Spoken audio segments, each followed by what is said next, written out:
Redouane Faïd condamné à 14 ans de réclusion pour son évasion par hélicoptère de la prison de Réau en 2018. Son frère, qui avait pris en otage un pilote pour le forcer à se poser devant les parloirs, a été condamné à 10 ans de prison. Après 7 semaines d'audience, le verdict est désormais connu.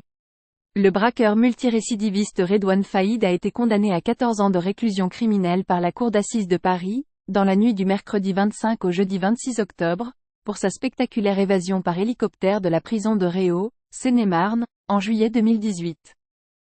La présidente a commencé la lecture du verdict, sèche et technique, sans explication, un peu après minuit. Les peines prononcées sont cependant bien inférieures à celles qu'avait réclamées l'accusation, qui avait notamment requis 22 ans de réclusion à l'encontre du braqueur de 51 ans, et 18 ans contre son frère Rachid, 65 ans. Ce dernier, qui avait pris en otage un pilote d'hélicoptère pour le forcer à se poser devant les parloirs de la prison de Réau, Seine-et-Marne, a été condamné à 10 ans de prison. Une fin de peine prolongée à 2060. Ce n'est pas parce qu'on baisse de 8 ans des réquisitions qui étaient complètement démesurées qu'on peut se satisfaire, a réagi l'avocate de Redouane Faïd, Marie Violo. Quand on sait que ce qui l'attend c'est l'isolement, 14 ans, en plus de ce qu'il a encore à faire, ce n'est pas rien, a-t-elle ajouté, précisant qu'elle attendrait de voir les motivations de la Cour avant de se prononcer sur un éventuel appel.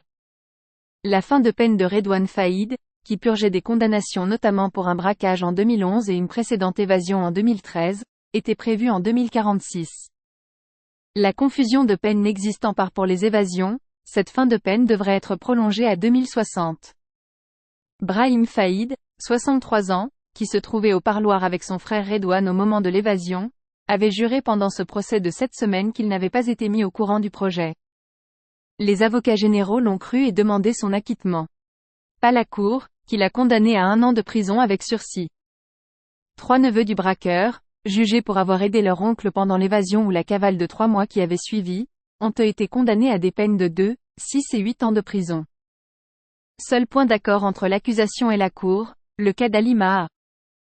La logeuse, et amie d'un des neveux, chez qui le braqueur s'était imposé à la fin de sa cavale.